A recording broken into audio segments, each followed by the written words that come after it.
Yes, you asked a very important question.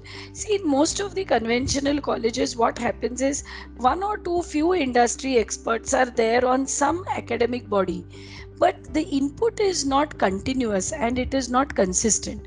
Whereas in a skill university, we never develop something out of our own intelligence and brain.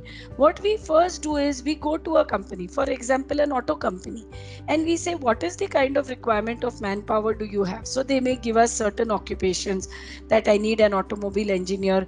What kind of skills do you want to see in that automobile engineer? So they may give us, say, 5, 10 skills.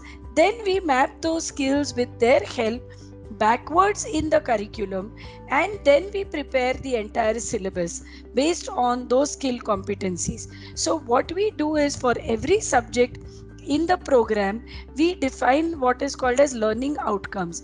These learning outcomes are directly mapped to the skills which the industry needs to have at the end of the program.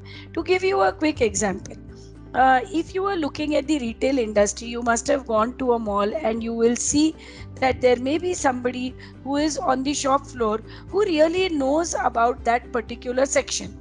It is not just a salesperson, but if you ask them about a particular electronic product in a shopping mall, they will be able to tell you the different features and they are really aware of that product.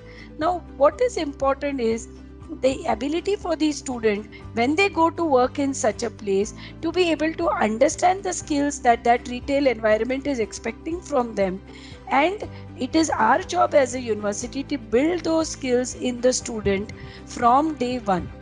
So it is very important that the skill university is in continuous dialogue. What we have done in our university is we have taken industry experts not only on our academic council, but very importantly on our board of studies, so they help us to define the entire curriculum.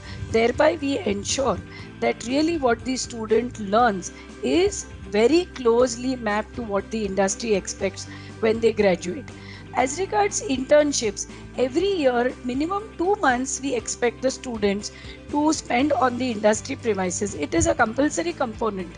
Students do not have choice. They must undergo the internship every year.